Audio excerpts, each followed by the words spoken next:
We'll just chat like we were. So, Malcolm, thanks for joining us today for the Three Phase podcast. How's your day going? Uh, Thanks, Joe. Day's going great, man. It's busy as usual, but yeah, I've been looking forward to this, and a little bit nervous. My first podcast, man. So I'm honored. Nothing to be nervous about. We're just hanging out, having a chat. Where are you joining us from? I am in Bradenton, Florida, Okay, nice. just north of Sarasota, about an hour south of Tampa. Okay. Have you been there for a while? I have. I started coming here years ago down to Lakewood Ranch. I was coming down here with 3D Spring Break. 3D Lacrosse was having a spring break event. They'd invite schools from all over the country to come in and train for the week, and then they'd set up games at night to be able to compete with each other and get those teams ready for their season. And over the years, just started like falling in love with the area. Every time I came down, I discovered a new place, a new beach, Mm, um, and had a few friends on the ground here. And obviously, as we discussed, IMG Academy.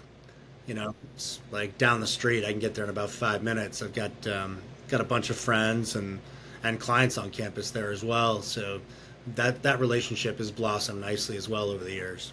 yeah, nice. That's a great, and it's a nice area. You can kind of play lacrosse year round there for the most part. Yeah, for sure. I mean, I think that's one advantage, to this area, and there's actually right now the IWLCA Intercollegiate Women's Lacrosse Convention is going on this week, and they have their huge recruiting tournament, and they've usually we're just at IMG and then Premier Campus in Lakewood Ranch, which is where we were doing our spring break event. That would serve as overflow, and now they've got so many teams. They've got all their freshman girls up in the Tampa area, and then they've still got Lakewood Ranch and IMG. So it's just blown up to this huge event, and pretty impressive, indicative of like this area, and obviously to your point, the weather conditions being ideal. Hmm. But also, I think we're slowly turning into like a little hotbed here. We're starting to see some progress with some local teams and some clubs going out of region and being really competitive and winning some tournaments. Yeah, it does seem like that. And I mean, I love obviously seeing the game grow as much as it has, and to see it kind of spread a little further and wider. It's pretty great to see, especially in a region where like Florida as a state was maybe not really considered a lacrosse spot, definitely more football. But to see it kind of broadening out a little further and to get to these other corners of the country is really cool. Yeah, I agree. We get a lot of football kids in our youth program, and it's always like barrier to entry. I don't know. This isn't a lacrosse podcast, Joe, but Yeah. Well, that's yeah, a good time for an intro for you. So yeah. There you today go. I'm joined by someone who's lived every phase of the athlete journey. So he's been a competitor, a pro, a coach, and now an advisor shaping the next generation. Malcolm Chase is known for RPM lacrosse, among lots of other things, an elite player development and bringing a unique combination of energy, skill, and mentorship to the sport. And Malcolm and I met a long time ago. I was in high school at this point, and I was traveling around doing like combines and sort of tours of schools and things like that. And at the time, you were at University of Southern Maine, and that was probably one of my first experiences of being on an American campus as a Canadian. Seeing what the difference was like from Canadian schools and universities to what the difference in accessibility to coaching and strength and conditioning and facilities. And so that was a really like eye-opening moment for me. And I knew it was something that I wanted to pursue, whether it was in the US or Canada. But you were really one of my first touch points when we went south of the border. Well, that's cool to have been that person for you. Uh, Obviously, you went back north of the border, Yeah, I did end up going north of the border. Yeah. like a Kept it lot in like a lot of Canada. my Canadian teammates from Whittier. A lot Yeah. of guys end up going home. Some guys stayed in California for a while, but Hmm. yeah, I get it. I went home to Maine myself after living going to school out there. So, Yeah. I get it. There's no place like home. Yeah, yeah, and it's I mean there's other obviously factors which I'm sure we'll touch on today too is like, cost of school and cost of being abroad and all those kind of things. So, my first question for you is when did lacrosse specifically first click for you and what really drew you into that sport specifically? Yeah, I mean, I started late. It was high school. Um, I transferred into North Yarmouth Academy in Yarmouth, Maine. Um, they didn't have a program in my middle school. I'd been around it, and I'd used the lacrosse stick before. I always thought it was so cool, just the Hmm. kind of the gnarliness, the grittiness to the game. Yeah. Just like the frayed tape and the shooting strings, and just and then like seeing commercials and seeing like just glimpses of it, like NLL Hmm. on ESPN2. They'd show it like once every blue moon. You get to watch it in the states, and it was just so gnarly, man. I just dug that grittiness to the game, and it was gnarly in Maine too because even in March, April, there could be a couple feet of snow on the ground. Yeah, totally. Preseason was often with a shovel instead of a lacrosse stick. Right, that's your warm up is just shoveling off the field.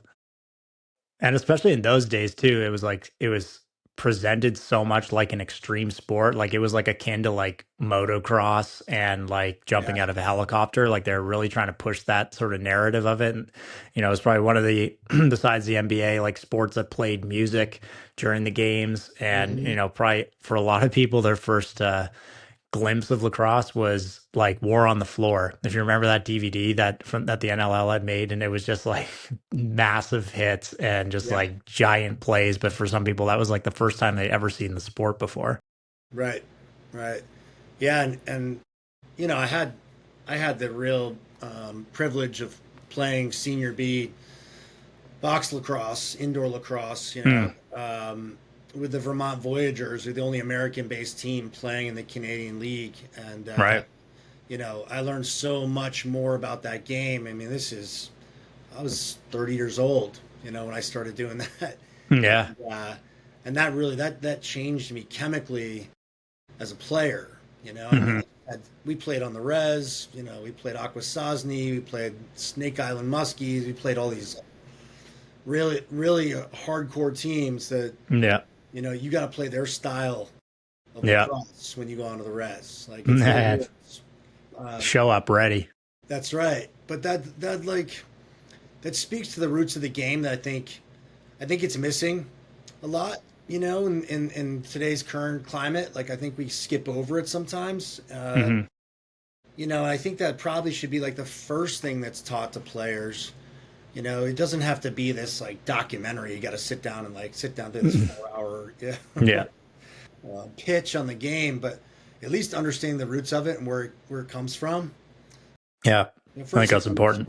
you want youth kids to have fun and just experiment and play with it. That's really as much as anything that's teaching you about the roots of the game and the free flowing style of it. But Hmm. at some point, like I think it's important to honor your roots and honor the tradition of the game. It's like I said, that's where it changed for me, where it became more than just like a hobby or a Yeah. job. Yeah. It was something I took much more. It was a more spiritual thing for me after that, and like we throw the medicine game around, as a moniker, but really it is, and I've I seen think it it's true. Yeah. firsthand. Yeah, so um, yeah, that was how I got introduced to it. Shoveling snow, wearing bean boots to practice. Yeah. So I think I got some of that, the Yeah. roots of the game, Yeah. just being out there and playing different. It wasn't pretty, and we were on grass, so we didn't have turf fields, and I don't No. think there was a single outdoor, except maybe the University of Maine football field might have been turf. I don't even know if Right. that was the Like case. AstroTurf, maybe even. Yeah, now most fields are turf. Yeah, and then you look in the U.S., like high schools have turf facilities, not fields. They're full on. What type of athlete were you growing up? Like when we talk about like work ethic and strengths and weaknesses, what were some of those characteristics that you had as a young athlete? Um, I remember going to soccer practice. That was the first game that my parents let me play. I wanted to play football. They said Hmm. no, it's too violent. We didn't have lacrosse. And I then want you to play ended up in hockey. lacrosse. No, it's too violent, too expensive. We don't want to drive. All that stuff. Yeah. Soccer was where they let me start. So I was definitely very competitive. Uh, I want to be the best player on the field. I wanted to score goals, uh, Hmm. and I was super super aggressive. And I've thought about this in the past, like because I work on visualization techniques with my athletes now. Hmm. Early on, I remember, putting the tape. We had tape decks back then, Joe. Yep. I don't know if I remember those. For me, I grew up. I did not 8 tracks, although I saw them in my parents' collection. But I had cassette tapes, and I remember putting in like a cassette tape of Guns N' Roses or whatever would get me Hmm. fired up, and actually like visualizing plays, like Mm. visualizing success in my soccer games when I was 8, 9, 10 years old, and fired up and drinking Gatorade and like all the things I tell my athletes to do now, pre-hydrating, Hmm. just those Hmm. little things that maybe is foreshadowing. I was Yeah. a little bit ahead of the game, not realizing what I was doing. And But it kind of came to you naturally. yeah, I love competing. I love getting after it. I like the I like the idea of one player being able to. I always played team sports, Hmm. but I like the idea that you had a role and like you could carve out a role on a team that Hmm. would be really impactful if you embrace that role. Yeah. You And know, could shift the pace of the game, or it could shift the yeah, outcome of the game too. yeah. I think it took a while to understand how to make players around me better. Hmm. That took a long time, but early on, I think that piece of it for me about being competitive, like being fierce, like just bringing your best to every Hmm. competition. Because like once a week, Saturday mornings, once a week. Yeah. Yeah. You got to wait the whole week. It's not like club sports today. Kids get to play so much. Like, Yeah. that was your go. Right. You had a Yeah. bad week. You had to, because not everything goes well. Like you got to suck it up and wait till next week to get back out there, for retribution. Yeah, for you too, like your personality and stuff, that's probably a good dynamic for you, where you could build up all your angst and energy during the week and let it loose on Saturday. Yeah, yeah, exactly. Was there a coach or a moment that changed everything for you early on? Lots of coaches. Yeah, Lots of. were you exposed to good coaches in Maine? That's probably why I became a coach, Yeah, because I had so many great, influential coaches. That first coach he was an attorney, yeah, volunteer dad. yeah. But man, he showed up like a professional. I mean, he had a clipboard. He'd draw plays out for us. Mm, I don't think he knew what he was doing. I don't think he played soccer. no, He but was you just a showed up. successful attorney, and so like he just brought that same discipline to our team. So that was pretty cool, just to see the organization to it. Yeah, and early on too. Like even if it wasn't perfect, he was still showing up and putting his best effort and forward for everyone to see, and probably I mean obviously had an impact. Yeah, well, I mean, live and die by the sword, right? Like Mm. if everybody's wrong, but we're all doing the same thing, well, then we could be right. Yeah, We totally. can still have success. And at that age too, if you're like 1% more organized than the other side, you Right. probably are going to have more success than they do. Yep. Yep. What about after him? Was there any other like major coaches that really stand out to you as someone that you even like modeled some philosophies after? Yeah. I, my high school coach, he was old school. He played lacrosse at Ohio Wesleyan. Um, must have been like, geez, he must have been back in like the '70s, I think, when he played. Hmm. And back then, Gritty era, yeah, real yeah. gritty era. I mean, body checking was encouraged. Yeah. Well, now it's like you gotta be careful how you do it, and everything's a 3-minute non-releasable penalty if you graze their helmet. Back then, that was rare. Yeah, You had to yeah. really nail somebody to get called for a penalty back in those days. Violence approved. Yeah, yeah, and but he believed in me. I think that was initially where I was playing soccer and hockey. I really believe in the multi-sport athlete. Hmm. Um, that was just what we did back then. We didn't specialize because there were no club teams to play on. Yeah, yeah. So you played three sports if you wanted to stay busy Hmm. and keep And out of trouble. right and out of trouble for sure. And he started talking to me about college and that being a prospect, and that piqued my interest and got me more serious about weight training. And I added more weights from Play It Again Sports to my basement gym and started Nice. building that thing out before I started going to a real gym. And that just got me fired up. It just took one person just to have that belief in you and to tell you like, hey, like you could do this in college if you want. That really inspired me. And because Maine kids, they still don't get their fair share of looks. Yeah. The talented kids up there, but it's not a traditional hotbed. So college coaches rarely go up there. It's getting better, and they've got some great programs too, but that have come a long way. Still, by and large, I mean, still Maryland, you know, Hmm. Philly, New York, Long Island. Tri-state. Yeah, I mean that's where most of the coaches go. Most of the kids still come from, and there's something to be said for tradition. Hmm. So, yeah, Barry White Barry White. Shout was out his Barry name. White. Yeah, so I appreciate Coach White and all that he did for me because that kind of started it all. Nice. I think there's probably something like nowadays too, is like with those smaller beds with media being so accessible, it's almost like you would have had to get a camcorder. Same thing for me. Like we'd had to be filming, like actually having someone come and film for you. Now Yeah, it's like, you get your buddy to pull out the phone and shoot some video of a practice, and you could put together a highlight reel on your phone yeah, and send it off to, University of Denver yep, recruitment, yep. and you get a better chance to get a little bit more exposure. But for a long time it was just like, who are you getting in front of, because that's the only way to really get seen. Yeah, I mean, and I think I still write recommendations for players to this day, uh, Hmm. but back then, I mean that word of mouth mattered even more. Yeah. Like you really trusted Vouch. your colleagues when they made a recommendation, like they meant it.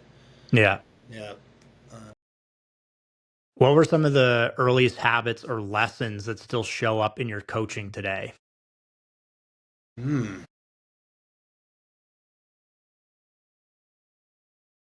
I think preparation. Yeah. Yeah, for sure. I mean, I did it to a fault. I overtrained Hmm. before every game. Hmm. I just talked to a kid, right? Little bit earlier this afternoon. Getting him ready for the weekend, just like cautioning him, like, hey, not. It's okay to like get out there today, take some shots, get ready for the weekend, but less is more. Like, don't Yeah. don't wear yourself out. And I would my hardest workout of the week would be on Friday. Yeah. The day before. The day before a game. Yeah, I was just so juiced up. Yeah. I even did that like early on into the pros. I never learned my lesson, but um, you know, better to be over prepared than under prepared. At least I think that still had me mentally in the game. Yeah. And like now, much later, I kind of know that balance, at least for my players and maybe for myself and an old man Masters run from here time to time. I'm generally pretty prepared. Yeah. But yeah, It's like the advice you give to others is not always the advice you follow. it's hard sometimes. Yeah. Now I have to because man, you pay the price, you know, in those Masters tournaments.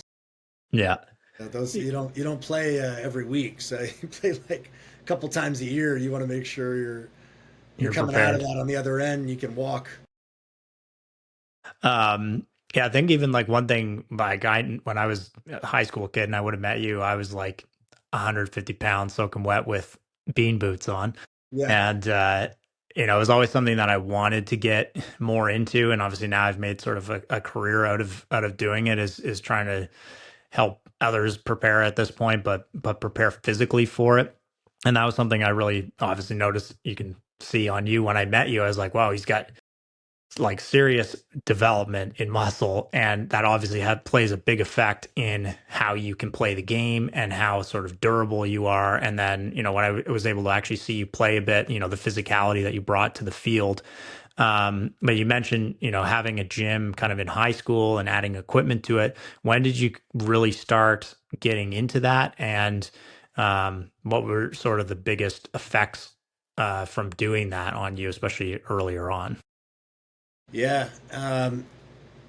My I had like a weeder bench, Hmm. adjustable bench that had like a little. I still remember how like squeaky the leg extension was on the thing. It was super awkward.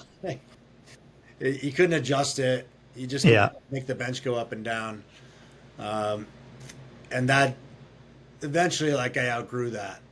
Yeah. Plus, it got pretty dangerous. When I started putting like real weights on there, it Yeah. was Yeah. not built for adult training. Right. So I got a gym membership at this place called Mark's Fitness in South Portland, and it was about a 25 minute, almost a 30-minute drive one way. And we have practice after school. So when are we going to train? We go before school. So my buddy Dan Case, who was one of our captains, lived down the street. So we'd take turns driving, and we get up in the morning and go at like 5:30 in the morning. It's like super hardcore about it. He loved it. Like he loved that kind of stuff. Um, he actually ended up going and playing at Wesley and being a captain there too. Uh, Nice. yeah, yeah. He just liked that discipline. I don't think Hmm. he was as gung ho about the game as I was, but he Yeah. liked the discipline of it. So that's a perfect training partner. Yeah. Totally. Just got to make sure you get there every time. Yeah, yeah, yeah. And then we just like race home, grab protein, quick shower, head to school. But that was really cool because Mark, forgot Mark's last name, but awesome dude, bodybuilding background. He wrote me my first program. It Hmm. was all bodybuilding, man. It was all hypertrophy training. Like, so I Yeah. got I got huge fast because I did everything he said. Yeah. Yeah. And I think he gave me this thinking, oh, this kid's probably going to do half of this stuff. Like, Right. I did You did it everything all. and more. Oh yeah, And you were I was, 15. yeah. Um, and I grew really fast. I think I put on about 30 pounds of muscle between my junior and senior year. So Wow. I was a different athlete by that time. I bet. And And so that was was so the, impactful. I mean, that got me on the field as a freshman in college, just showing up. I'm in better shape than, most of the team yeah. as an 18-year-old. That Yeah. was really impactful. And that was like one of those controllables. Most of those guys had played twice as long or three times as long as I had in my career, but I could show up and be athletic and bigger and stronger and faster Hmm. day one. Yeah. Yeah. The lacrosse IQ and the skill piece, that was going to take time. Yeah. You're like ready out the box, which definitely gives you those opportunities of like a more or less a walk on freshman, or at least like an opportunity to be like the coach looks down the line and sees everybody's gas and says, come, you're not breathing heavy, get back out there, and you just Right. get more reps. And then it gives Yep. you more exposure, more opportunities for coaches and teammates to be like, yeah, that guy's ready. We want him on the field because Yeah. he's here and he's ready to do it. What do you think the like early on was the feedback loop? Because like as a 16-year-old, they don't want to get up till 10 o'clock in the morning.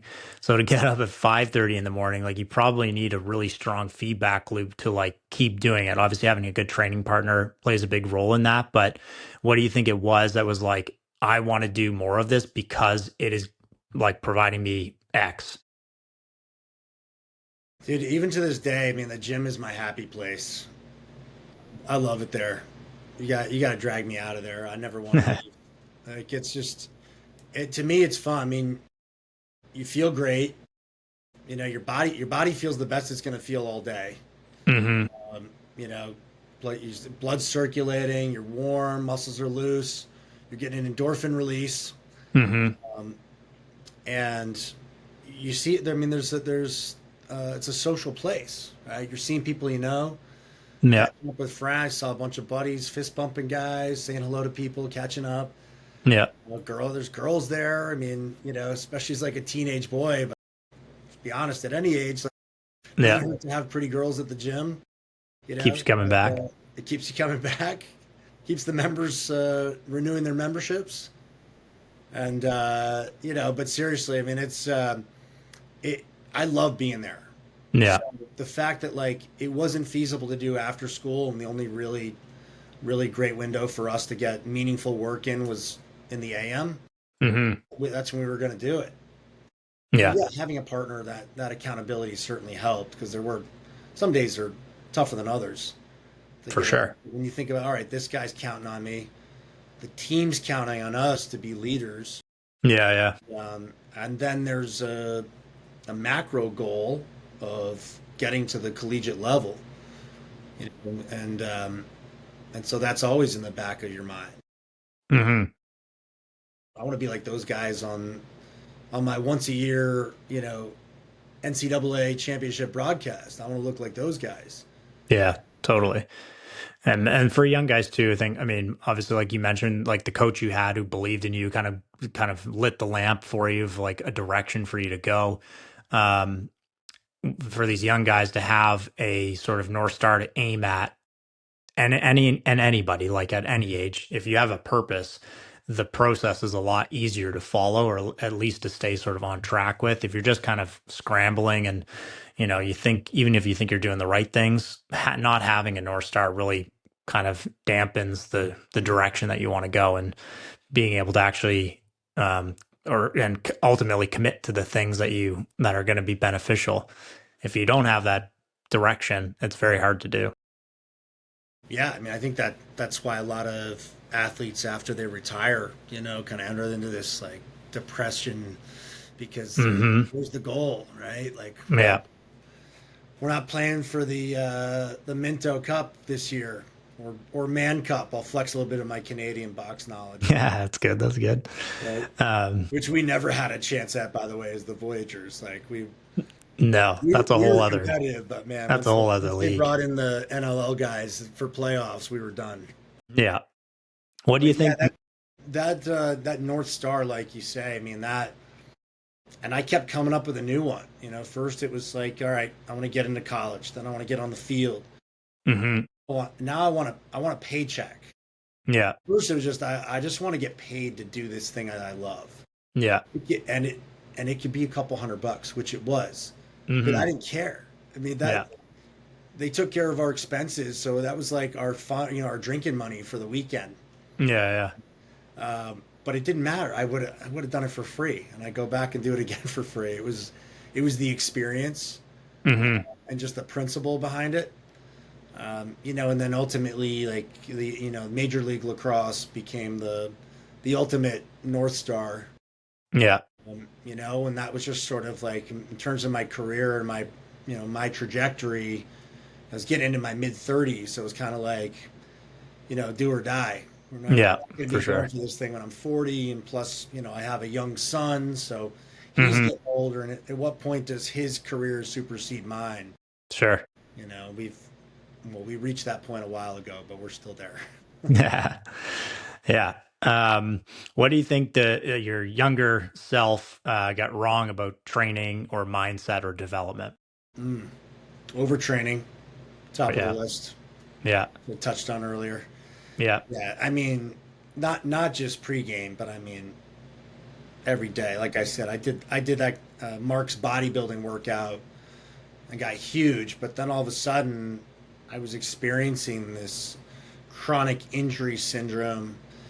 Uh, you know, or not glute, but groin pulls, Yeah. flexor stuff. Yeah.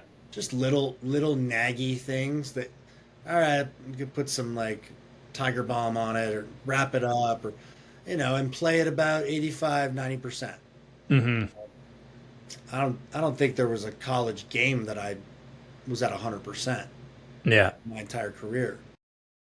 I can point to a lot of games in my 30s, Yeah. 20s, early 30s that I was 100%. Just a different approach at that point. Yeah, I just figured those things out, which is, why I created my business in the first place. Yeah. Yeah. Yeah. I think it's obviously like telling of the era and stuff like that too. And also I even found for me like the what you had access to, you'd have like one guy who knew how to work out and hopefully he would help you out. Or there was like, one person who ran like for me, it was a hockey program. And that was like my first real exposure to some good training. Um, but now and even it's like a lot of trial and error too to figure out like, oh, I should mix in some movements that involve rotation with this bodybuilding stuff because I play a sport that involves sprinting and twisting my body. Yep. um Yep. so I mean it's not like you got it wrong, it's just you learn from it. For sure. And process is really individual, you know.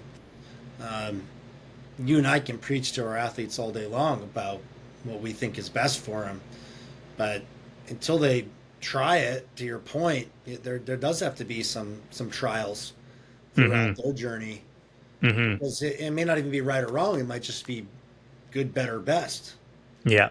right? And I, the I best is, think. I think that's where at the top of the pyramid, like that's really where it's it's tougher, but also, when you get to a more elite level, it's imperative that you discover those things. Mhm. Those are the game changers. That's that 2 or 3% better than the next guy that's going to make a difference at that elite level. Yeah. I think good coaching too, as much as you know what the result you'd like to get from the athlete is, you're kind of almost like the guardrails on the bowling lane. You're guiding them towards the right answer without telling it to them directly so that they're like, "Oh, I figured it out." And you're like, "Wink, wink. Yes, you did. Good job." But Right. you've kind of just, bumped them along in the right direction so that they get where you kind of ultimately know they should get it, and they trial and error their way there, but they've got the guardrails up, or you got the guardrails up for them. I love that, man. I like it better than training wheels. Yeah, training wheels is it's too infantile. What advice would you give a 15-year-old version of yourself? I'm sure this is something that comes up a lot because you work with lots of guys, so you probably are giving similar advice, and it's just flipping the shoes around. But what would you give yourself that 15-year-old advice? Uh, Take your academics more seriously. That's going to keep Mm. a lot of doors open, Hmm. and better to have more options you say no to than only a couple options that you have to say yes to. Right. You don't have to, but then you're out of options. Yeah. You've, That would be one. Um, pay more attention to recovery. yeah. I value that recovery piece more. Hmm. I didn't I didn't sleep a lot. I think that's still my weak point, frankly. Yeah. Like I think that's one of the and like I've got dozens of books on sleep. Yeah. Watched all these videos and all these experts and all that. And I know this stuff and I preach it every day. I think that's always been my weakest point. Hmm. When you're younger, you can cheat it a little bit. Yeah. Get away with it. Yeah, but still, I mean, I think that could have been a difference maker as well, especially over time. When you kind of add up that's a lot of what I convey to my athletes too. Is that look, we're building this foundation one brick at a time, right? So Hmm. I had all these quality bricks in my foundation, but I had holes, that especially on the recovery side. And luckily, like I built enough solid framework around that where my foundation didn't crumble, Yeah. but it definitely affected my ability to build taller and stronger and the integrity of the overall structure, if you will. Yeah. So I think like get more sleep, study more, Hmm. those grades way more seriously, like apply that discipline. I was so disciplined, in my sports, and it typically transcends or transfers to the classroom. I mean, Yeah. generally speaking, um, but not always. And I was kind of like bare minimum school. Hmm. Yeah, okay, I'm smart enough to get by with this. And, Yeah. graduate, go to college, do my thing. And yeah, I wish I did just given more value, more priority to the academics. Yeah, I felt the same way.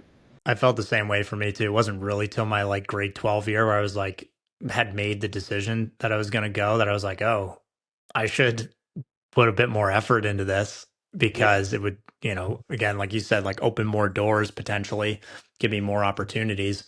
And all of a sudden when you apply the similar discipline to academics, grades went from like 51 in math to an 83 in math, Yeah. just by applying the same versions of discipline. What's a mistake that young athletes keep repeating? Other than like the recovery and sleep stuff or academics, is there something that you keep seeing coming across your desk where you're like, man, I'd love to just nip this one? Well, I think they're playing too many tournaments. I think there's this, I don't want to call it an epidemic, but Hmm. we're getting there with the club Yeah, sport scene. yeah, There's this belief that like, well, you just play more and you're going to get better. yeah.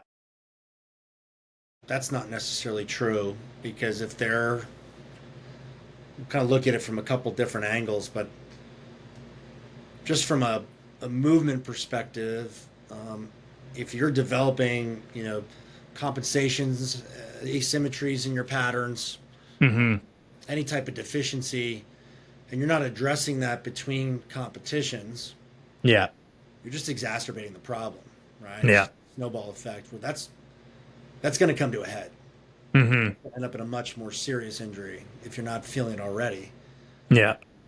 The other side of it, just from a skill development standpoint, and perhaps even an IQ standpoint, if you're always looking at the game two dimensionally, right, whatever's in front of you, and you're not taking enough time to reflect and figure out what you need to improve on, and then developing that skill in a much more digestible, bite-sized chunk, if you will,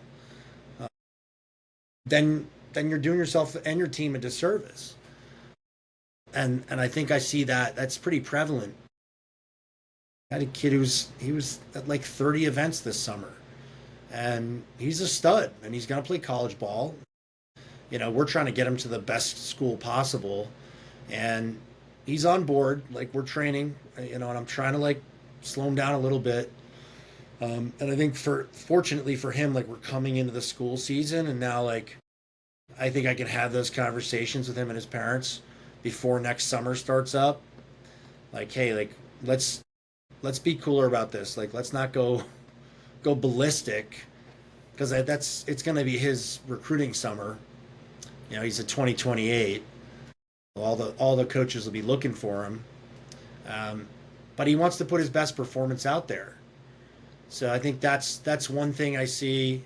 I see a lot of kids still hydrating with water only, but not as many. I'm becoming more and more impressed each event I go to. Kids have liquid IV or Mm. I pump up the Motive Pure product. I love that stuff, super clean, and you don't have to Yeah. do it. But even just Gatorade or whatever. But just hydrating with water alone in competition, that's one of those things. Or just eating crap, right? Like just not valuing the nutrition side. Don't like don't take your kids to McDonald's or whatever. Like don't get them Hmm. all like greasy food in the middle of their tournament. Like that can be a reward at the end of the tournament. Sure. Once the work is done. Yeah, I think that specifically kind of goes back to prep, being more prepared going into a tournament, which, it's a hard double-edged sword for parents. They're, running around and working and then to also like prep food for the kid to go to the tournaments and things like that to be prepared. But I think it's definitely a gap. I think there's way more conversation about what needs to go into proper nutrition around practices and competition and post and pre bedtime and all that kind of stuff. I think there's better conversations about it happening, which is great to see. But it's like the foundation analogy. That's like a window sized hole in a foundation, and it's gonna eventually come back to bite you. I think the first point you made is super interesting too. Like time to actually digest the information. Mm. And I think like in your era, my era, like there were lots of gaps and there was off season.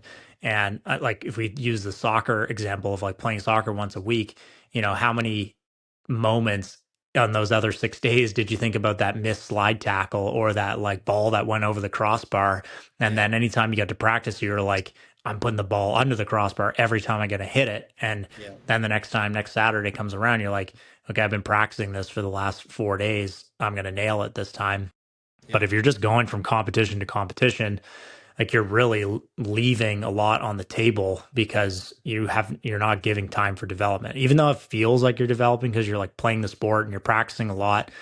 Mm. Um, I think that's a really interesting point. It's like there's no like nervous system reset time where you could actually, again, if you actually start to think about the sort of how we learn things and how those like neurons need to connect, if you're just always giving it input, there's no time for it actually to develop the way that it needs to develop to create a new pattern so that you are not continuing to make the same mistakes over and over again.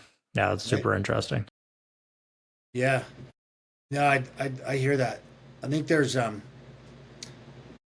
just looking at it from a tension standpoint, like tension on the system, and you said like that neural pattern, right? Like that's the key to it all.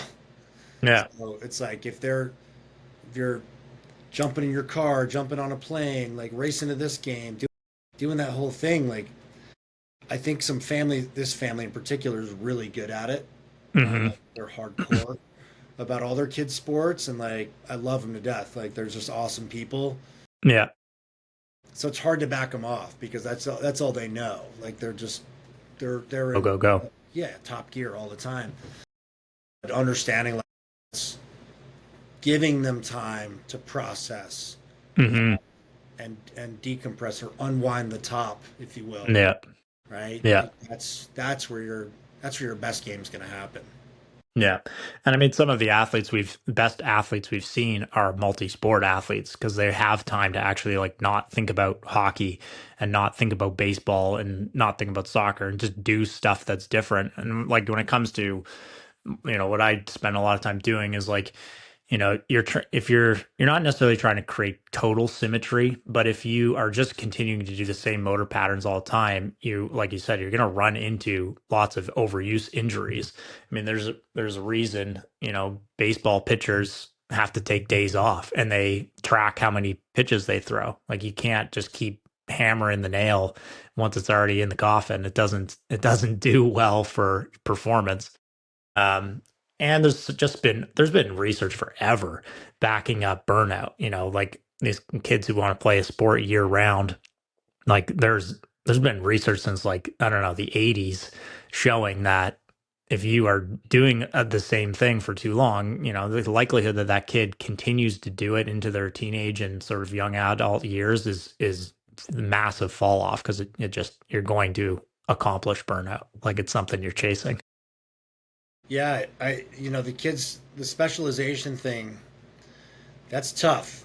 And I worked at IMG Academy, and I have so much respect for how they deliver high performance, holistic high performance at Yeah. scale. Yeah, yeah. It's so difficult to do. The best colleges and universities struggle to do it. The U.S. Olympic training centers, I'll just say U.S. because I'm in the U.S., but let's say Olympic training centers, right? They struggle to do it. I mean, Yeah. they can be a little bit more in tune with their athletes and spend a little bit Mhm. more time because they have a longer process and they also have all day. Yeah, yeah. Yeah. But for kids, they have a finite amount of time for recreation and training. Um, and if if they're just playing one sport, they're not giving themselves that opportunity. One, the experience, but also just from scientifically, like being able to transfer skills into your game, um, and uh, I would say culture as well. Mm. There's a culture to each game. Like when Mhm. you play multiple sports and you can blend cultures, into Yeah. your own personal game. Like that, Hmm. that's pretty cool. And I mean, I'll give you an example. Going from soccer to lacrosse. I mean, that's not a huge stretch.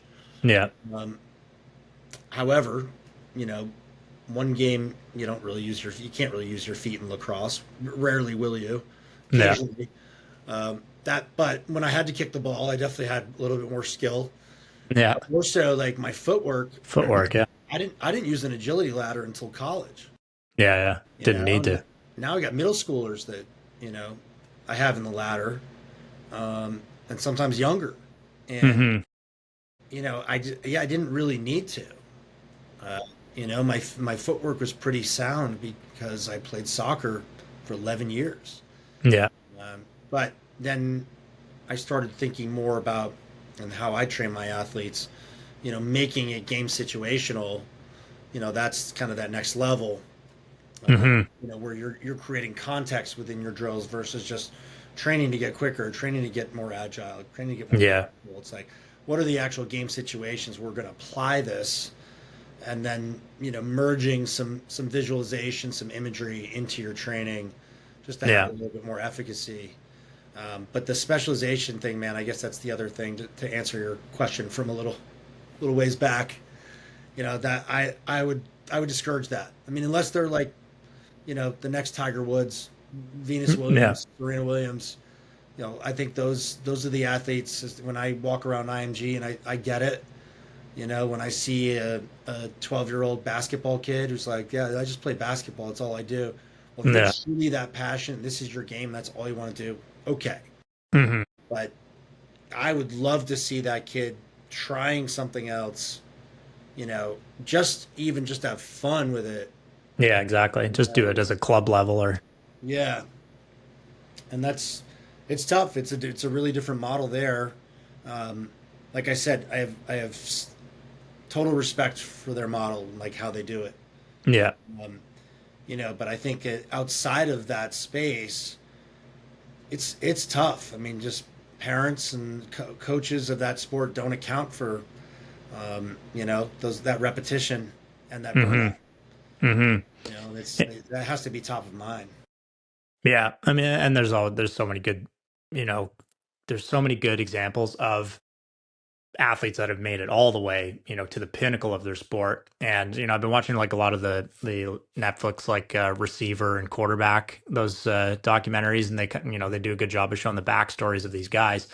And a lot of them had like promising baseball careers, and then decided to be a quarterback, and they won the championship as a quarterback, but they could have went and played baseball, or like guys who were hockey players who could have gone and played golf, or there's tons of stories like that. I think also like a reminder of like you as a kid, you need to like have some enjoyment. You're not a professional yet. If you want to be a professional, you need some room to kind of grow as a person too. And that was my next question is what's the biggest gap between being a good athlete and a professional one? And I would say like I would put like college athletes sort of in that realm of obviously there's tiers to it too, like who are even more a top tier athletes, but what would you say is the biggest gap between good and professional?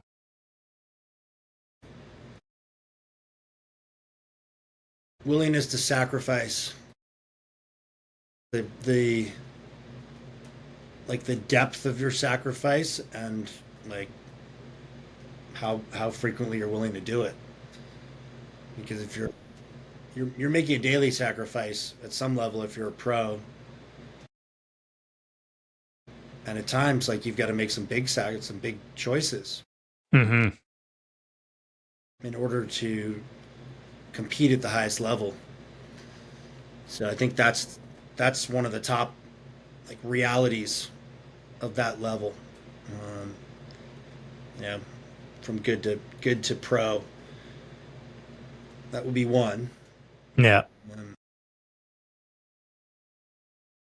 I think the other piece is, and they're not unrelated, but that attitude of continuous learning. Mm. That you're always improving. Yeah. I give kids the Growth mindset. example. Yeah, I was a practice player with the Boston Cannons. Yeah. I never professed to have played for them. Yeah. Yeah. I got to play a lot wearing Play some with them. James gear, getting ready each weekend, a couple practices a week, 8 weeks of training camp. Like that was all real. Those are Hmm. like the best players in the world, and that I did well enough for them to say, okay, well, we're going to keep you around because you deserve to be here. But my point is, I got to share a locker room with the best players in the world, and that year, I mean, we had multiple Hall of Famers on our team. Yeah. Yeah. We didn't have chemistry. We went 3-11. Yeah. And there is a point. There's a point I'll come back to, but I think you'll find this really interesting. So we were 3-11. We went through two head coaches. We had, just to name a few, and I'll forget a couple of the guys, but Paul Rabel, Ryan Boyle, Yeah. Mitch Belisle, Kyle Sweeney. Yeah. It, it An goes all-star on, team. right? Will Manny. I mean, we just had a serious arsenal of You players. might have had a brief Mikey Powell in there in that era. Mikey was. I think Mikey was before me. I mean, just because I was so late. Yeah. I'm Yeah. older than him. Yeah. I think Mikey came and went. Mikey, I did get to play against him with LXM, but that's another story. But my point is, I got to be around these guys. I got to see how they operate. Yeah. And they're Totally. all very different. I mean, put Paul Rabel next to Ryan Boyle. You'd never guess that they play the same sport, Right. right? But Rabel's like, this like beefed up like Jedi, and Ryan's like Yoda. Right? Surfer dude. Yeah. Yeah, yeah, surfer. Yeah, Yoda on a surfboard. Let's see what he thinks of that. Um, but the cool thing was, and especially with Paul, because at the time Paul was, kind of the undisputed like top guy in the game. Yeah. Number one He draft. he was still playing indoor. He was the top of his outdoor game, Team USA, hero, like all that stuff. Like, yeah, Hmm. top of the world. First $1 million, contract with Warrior. All the Yeah. pieces were in place for him. Hmm. And so we connected because he's a weight room guy. I'm a weight room guy. Not everybody went to the gym back in that era. Yeah. Yeah. Well, Yeah. um, but he was still on the wall every game. He was still getting extra reps, practices, games. Like he'd be out there just getting extra reps. Guys would be in the locker room, shooting the shit, catching up, getting ready to get after it. And not to say they weren't putting in the work during the week, but back then, like very few guys had their own lacrosse brand or camp model or Yeah. collegiate coaching. Most guys were teachers or worked on Wall Street and had like full time, 40 to 60 hour a week jobs. So Yeah. training was very limited in that era of Major League Lacrosse. And Paul was, creating the model for, I'd say, the modern day pro lacrosse player. Completely. Yeah. Here's how to be a pro lacrosse player and just have it be lacrosse. Yeah. But he was always on the wall. And it was like, hey, well, that's the top guy. It's Yeah. like, oh, like, the light bulb would go on and be like, oh, that's why he's the top guy because he's Yeah. still Right. working on it. Yeah. Nice. He still shoots 100 shots a day. Yeah. He Yeah. hasn't, he hasn't played He's for known for a it. year. Yeah. Yeah. That's so like the main trait there, if we had to narrow it to one thing, is just like continued growth Yeah. and dedication. Yeah. Growth mindset. Yeah. Does that work for you? Yeah. That's good. That works for me. Yeah. But that's like, yeah, if you're good, you're like, yeah, I'm good. I go out, have some fun, kick it around. But there's no real interest in getting better. But he was at the top of the mountain. Everybody's trying to knock him off. He's like LeBron. Like, you either love him or hate him. Like, there's a lot Yeah, it of was real haters out there for sure. to this day. For sure. But he knows as well as anybody, like, that means he's doing something right. Like, he's got a lot of Pushing hate. the envelope. Right. Yeah. He's the disruptor. What sparked the transition now from player to coach for you? Well, I went player to coach to player. Yeah. Bounce So, back. um, well, I'll be honest. I mean, there weren't a lot of jobs when my first college coaching gig was with Roanoke College in Virginia. My brother was a senior. I was 23 years old, and we're coming off the tail end of a recession that was deepened by 9/11, 2001, the year I graduated. So coming into that next fall, I mean, I was looking for marketing jobs, and they just weren't out there. Um, my brother got wind that they were looking for a second assistant, and I didn't have anything going on. And I was like, well, maybe I'll go to Virginia, coach my brother in his senior year. I knew a bunch of his teammates, and I was glad I did it, man. I had a blast. It was like going back to Nice. college. Yeah, yeah. But Back I in the also got to environment. learn. Sorry. Back in the environment. Yeah, back in that competitive environment, I could kind of live vicariously through the players. They're a lunch pail, blue collar kind of team. Even though they're preppy kids, Yeah. they were they weren't polished like the Salisbury kids. You know, they were, or the WNL, to give an ODAC, like Washington and Lee kids. Hmm. They weren't polished like that. They were meatheads like me. Yeah, yeah. So I was able to connect with them pretty easily and coach them up, and also, admittedly, I was 23, so I was still and my brother was there, so I was still partying with him. Yeah, yeah. Tough line to draw, but we had enough mutual respect where they knew when we were on the Didn't field we cross could it. go to work. Yeah, it was tough. A Made it little work. too much fun sometimes, but it's all good. We all got out of there alive. That's Um, what matters. so Um, that was the impetus to it, was just the fact that like it was available, honestly. But it wasn't like, oh darn. I mean, I was excited about it. yeah, yeah. Get back into that competitive environment. Um, and then that led to like an 8-year collegiate coaching career. Yeah, nice. When you started RPM, what do you think the problem was that you were trying to solve by creating RPM? I wanted to do my best to help young athletes not necessarily avoid the hurdles, because there's value in adversity. Hmm. So I didn't want the process to be smooth. I just Hmm. wanted to equip them with the knowledge, um, to know that if we fail, like, that's not it.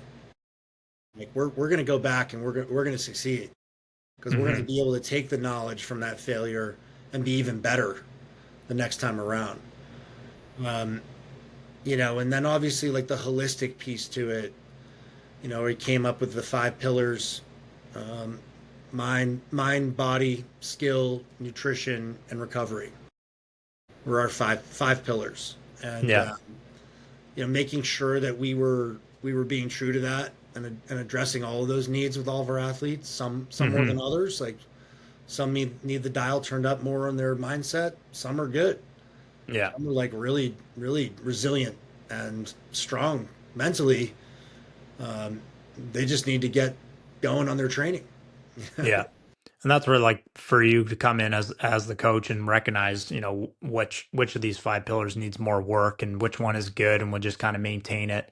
That I think that's a bit of a tricky thing with systems that just kind of get implanted on everyone. It's the cookie cut doesn't fit everybody, and it's not necessary for everybody. Like you said, like somebody comes in with a really strong mindset. It's like, why are we spending excess time working on mindset when he needs to work on skill or getting stronger or better recovery?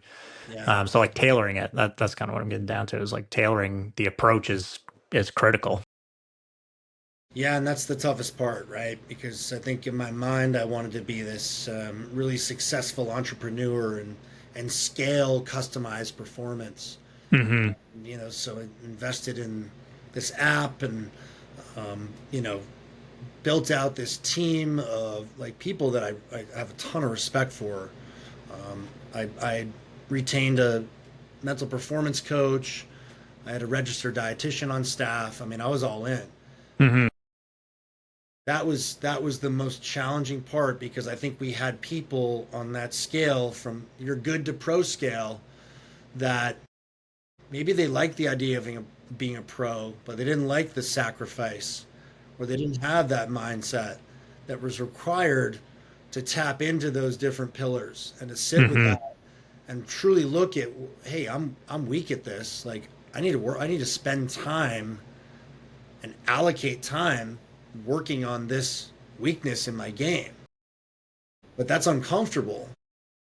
And not everybody's good with being uncomfortable. Like, I want to go back over here where, hey, mom and dad are telling me I'm good. I'm the man. I'm the best on my team. Yeah, that's a challenge with being a good athlete too, right? Is everyone is always patting you on the back, and rarely is someone coming along and being critical, and like strategically critical with them to be like, "Hey, man, you are good, but you could be 20% better if you focused on these things." That's where you come in is a really important role to be Yeah, an outside voice and say to them like, "Love what you're doing. Here's some opportunity. Like, let's clean it up." sure. Yeah, and I think that's where you know we grew. It started with me, and then I had, I would sub a couple of my favorite trainers from Equinox when I was working in Boston, and that was probably when we were most successful. I think where I just had two or three guys that could come in, and a girl, not just guys, Yeah. two or three trainers that could come in and help with classes and other products that we had through that first iteration of RPM that was like in a garage bay. Yeah, I look back on that as that's probably when I was happiest with RPM. yeah. Because I was in it. I was like, I was in On the the mix floor. with the athletes on the floor. Like, yeah, that's when you build those relationships. Yeah, When I started working on the business more, you know, yeah, we we were pretty successful, by my own standard, maybe not by everybody's, but we scaled to a medium-sized business, 10 plus employees. I mean, we were doing okay, but I don't think it was our most successful or most impactful period for yeah. RPM, because that's when we really started struggling with how we delivered. Mm, I was proud of what we created, the system that we created. We just couldn't get enough athletes into the system to make it make sense. yeah. It had Mm, to be scaled back based on the level of customization that we're delivering to an amateur audience. yeah. You know, if we brought the Boston Celtics into the facility, okay, Like that'd crush. be different, right? Hmm. They would receive it a lot differently. Yeah, So that was challenging, but that's all part of the learning process too. So now I'm sort of like full circle back to working mostly online yeah, with athletes, and more of like a performance advisor versus a trainer or a coach. yeah, yeah. I'm That's a cool organizing role. those holistic pieces for them. Yeah. Yeah, I've kind of heard that story. Like, not. I've heard of people who were like really in the business like that too, and similar story where they've like scaled out and then kind of came back around. And were like, this is where I want to be. Like, I'm in the meat and potatoes here. I'm like down in the trenches with everybody, and probably like because you are building those relationships with these young guys and young athletes in general, is that you're getting probably more reward out of it, like seeing them grow and develop and seeing them, go to the next level and implement some of the things that you're sharing with them. It's probably a really rewarding feeling to see that happen. Yeah, for sure. I think, and especially like the high school athletes who are all, their goal is to get to college. I got invited to a signing last week. I mean, I've had Nice. hundreds of athletes signed in Yeah. my career. I've never actually been invited to one. Nice. Just, it's fine. Like, I don't take that personally. I don't think I was disinvited or uninvited. I just think they just had it at school and that's what they did. And like, there's no expectation. But maybe some This tighter young lady, relationships too. sorry. Maybe some tighter relationships too at this point. Yeah, perhaps. Yeah, because now it's more like one on one, Yeah. less of the groups. So I think, yeah, for this young lady, she had she had a whole team. I was one of many coaches. When I saw, I was like, oh, she had a nutrition person, she had a mental performance and this is all piecemealed by her parents. Wow, It's real really deal. impressive that they kind of figured it out. Mm-hmm. I'm not even the strength guy. Ha. There's a strength woman. Yeah, nice. I am the lacrosse skill and IQ development coach. That's my role, which Amazing. is fine. I mean, that's like being on a team. I have no problem with that. Like, Yeah, yeah. show me my role. I can play my role. Carve it out, Yeah. make an impact. What's one thing that you think that, sorry, what's one thing athletes think they need, but they actually don't?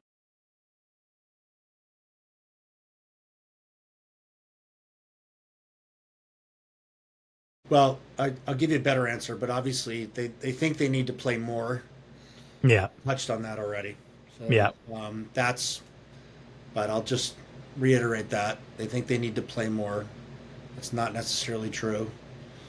There's a balance there between training and playing. Um,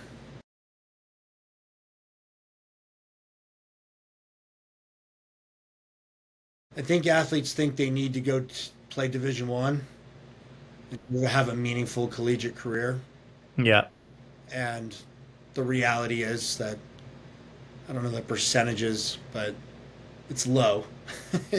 It's real yeah. low in terms of all the kids playing. There's only so many schools. Yeah, there's only so many schools. There's rosters have been reduced, and especially in, I think like pretty much program or athletic program wide. Um, if that legislation is how I remember it, um, but speaking to lacrosse, that chopping down to I don't know, I think it's like 38 or something like that, maybe 42. I have to research that, Joe, but That's all right. it's less. Yeah, it's less than You it just has can't been. roll up with two buses, you know, and so that's even more competitive. Hmm. I think like is the most important point of all that. Numbers aside, it's increasingly competitive. There's more kids picking up a stick, and there's less roster spots, especially at that level. And there's this real misconception that like because you're the best kid, like in your small pond, Hmm. you should go to Duke Yeah, yeah. because you scored 10 goals in a rec league. It's like no, and There's also again, levels. it's the mindset, right? It's like, all right, you scored 10 goals, so now let's get you on a club team. Let's get you out of region. Let's have you go play kids from Maryland and New York, and then are you performing well there? All right, well, is that double A competition? Is that the best of the Single. best? Yeah, Right? yeah. And it's almost like viewed like a failure if you don't get recruited to a Division One school. Yeah, even though there's so many amazing programs out there and like, even come across the border, come north and play too. There's great ball to be played everywhere. Yeah. And I think also you got to remember, like for these guys too, it's like you're a student athlete. So you got to tie in just because Duke has a great program, do they have the academic program that you're looking for as well? Have seen really good examples of guys who you're like, why would he go there? And then it's like, oh, well, the program that he wanted to take and get his education in was available at that school. And he was, lucky enough to be able to play a sport and get the program that he wanted at the same time. Like, could he have gone and played at Virginia or Syracuse? Like, yeah, sure. But he wanted to be in med school. Those Mhm. those schools don't have that option. He wanted to have a great career after playing lacrosse, which is fun and enjoyable. But you got to remember, this is corny to say, but the student comes first. Right. And so maybe you make a decision based off of that, not just because it's a Division One school. You got to remember there's going to be life after the sport too. I do hope there's a day when guys leave college early to go play professional lacrosse, not Yeah. because I want them to short their education. I still want them to get a degree, Hmm. have something to fall back on, but it will speak to the development of the game. Yeah. That's more importantly. Um, However, that's not where we're at. Yeah. Probably a long way off from that at this Yeah. stage of the game. So there's there's a guy that I came in contact with. His name is Mark Kosterer. He's Jamie Kosterer's father, who's the defensive coordinator at Johns Hopkins, Mhm. and he's a lacrosse guy and was integral in starting his youth program in upstate New York. I don't remember exactly what town he's from, but there aren't many towns that needed startups, and he was in one of them. And now Yeah. I think they've graduated and sent a lot of guys to Division One and the pros, and have a very storied tradition, current present day. Um, and he founded a company called the Players NIL. And the reason I Mhm. mention this is he told me it's something really interesting that I think the majority of NIL contracts are it's some silly number. It's like, you know, less than $100 or something. I'll just throw it out Oh there. yeah. You know, it's aren't the $1 million deals. The majority of them are like, yeah, throw something up on your Bucks. Instagram, and yeah, we'll send you some product, or a couple bucks here and there. Uh, Yeah. Or so like influencer agreements then. yeah, yeah, it's not tied to performance and being at a school for so long. For most athletes, again, it's like most athletes aren't going to play at an elite Division 1 school. So it's Mhm. like, what are you going to do during that experience? What are you going to do after? Yeah. So his business, the Players NIL, is pretty cool because he focuses on that bottom 98% rather than the top Mhm. 2%. So um, this isn't a shameless plug for him. He's kind of addressing the issue that we're talking about. What are you going to do after school? So he helps athletes a lot with their post collegiate career development, and teaches them Yeah. how to network, how to build their own brand, how to stand out, how to Mhm. communicate effectively. So some really essential skills that aren't typically part of your college curriculum, even though you may be paying good chunk of money to learn how to prepare for the real world. Mhm. He's giving you like solid like street knowledge and how to apply those skills in the real world. Right away. Yeah, so he's one of those folks out there that I have a ton of respect for. He's also a great lacrosse guy, just a good dude. And so we're working on some of that together. Now that I've got a bunch of athletes out in the college space, Yeah. helping them With prepare the for next step careers. too. Yeah. What makes a great mentor? Um, Empathy, lots of failure, Mhm. lots of failure, lots of knowledge acquired from the willingness to try something without the guarantee of success, Mhm. and being able to impart that knowledge, and that communication is key. But Mhm. communication is listening and speaking. So um, really difficult to be a great speaker, organically, not a speech reader. Yeah. A truly great speaker has to be a great listener. Uh, Mhm. so I think that being able to digest that information, process it, and say just enough. You know, I fall in that trap sometimes. I think I say too much, um, because I care. Mhm. Ultimately, what I've learned through many failures is that if we can move the needle a little bit, like that's momentum, and that's all we need to make big changes. We just have to we can get those little successes. We don't have to change the world overnight. Yeah. That Stack ripple successes. effect is very impactful over time. Yeah. What's the best advice you've ever given a young athlete?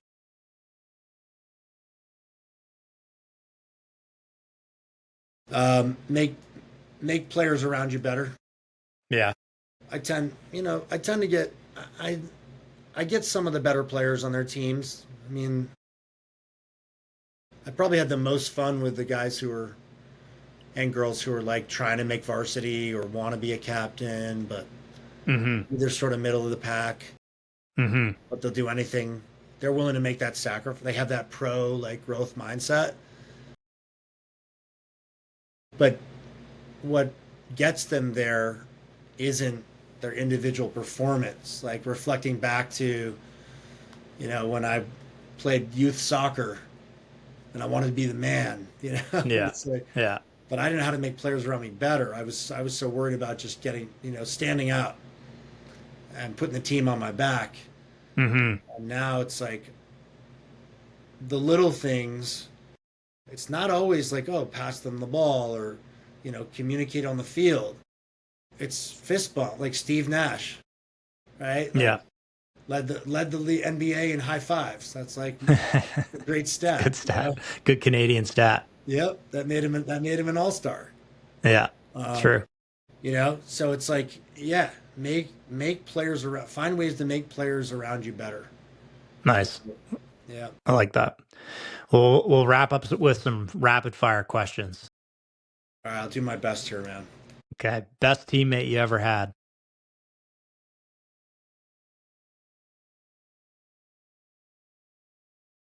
That's not very rapid, is it?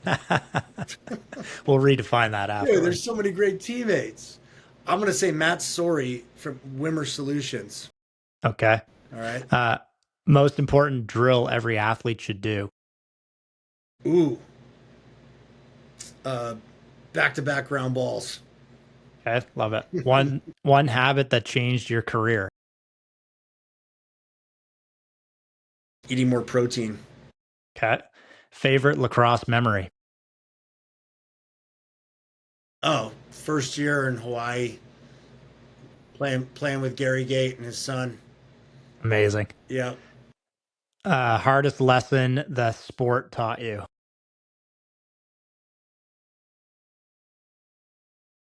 Not as easy as it looks on TV. That's true. One book or quote you live by.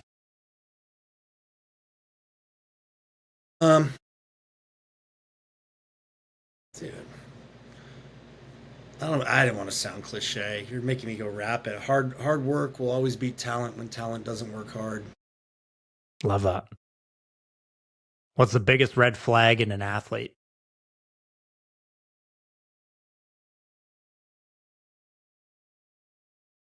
When they're too cool for school, Yeah. Where can people find you? they can find me at RPM Athlete. That's my handle for all my social media, um, as well as here on the ground in Bradenton, Florida. Love And it. willing to travel. I've actually had some folks reach out who want to have me come into town and up in Wayne, New Jersey, Greenville, South Carolina. I used to travel all over the country for my long stick midi clinics. I love going in if people are interested in revamping, whether it's their strength and conditioning facility or their lacrosse programming, Mm, and player development. mm, That's or even just defensive specialist stuff, like any and all of the above. yeah. Sometimes it's all of it, which is pretty cool. You get a lot of return on your investment bringing me to town. I'll help you rewrite the book. Um, yeah, and on my website, I started a blog, rpmathlete.com. I've just been writing a series on grit, Mm, nice. developing grit and sustaining grit, and also defining it, and like, is it even something we can develop?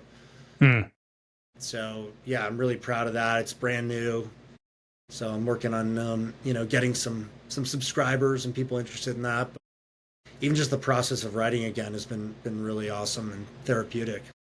nice. We'll try to help you get some more subscribers. We'll put the links in the show notes. So if you're on any platform listening to this, you'll be able to click in and see Malcolm's bio and all the links to connect with you. It's awesome, man. I really And appreciate we, it. and we might have to get you across north of the border again. I'd Bring you love up to to. this way. Yeah, anytime, man. Always Good. willing to travel. Awesome, man. Well, thank you so much for taking the time today to join the podcast, and you can listen to it on all platforms. Thanks for having me, Joe. Hope to Perfect, man. see We'll you again, man. talk soon. All right.